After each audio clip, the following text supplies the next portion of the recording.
Now, the limitations are not the scientific model, it's the scientistic model. And I make a strong distinction because genuine science is totally compatible with the spiritual path. Genuine science arose out of a struggle with repressive religion that said, believe this because that's what the truth is. And instead it said, can't we look? Can't we actually go out and see what actually happens in the world instead of having to go by authorities?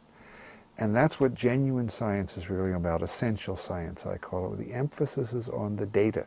Whether the data is your experiences in meditation or your measurements of tree growth rings or whatever, that's genuine science. And theory is always secondary. And it's always tentative. It's always subject to revision, to further test, to rejection. But people are human. We like to feel smart. We get a good theory, we start to believe that's the truth. Right? Did they ever teach you about the theory of gravity in school? No, they taught you about the law of gravity.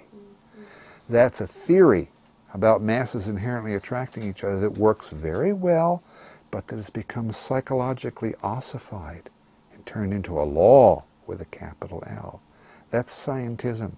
That's when the current set of scientific theories is accepted without thinking as the final answer on something.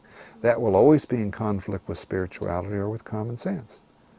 You know? Now, science as a human enterprise has a lot of scientism mixed in it, but has some self-correcting mechanisms. You know, people who will publish awkward data that doesn't fit and things like that.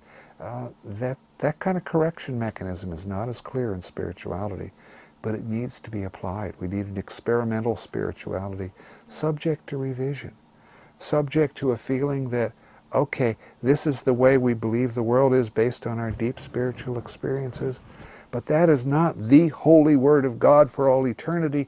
That's our best formulation for now, and we're always looking for more and being open to things like that. That's what we need. That's what we very much need.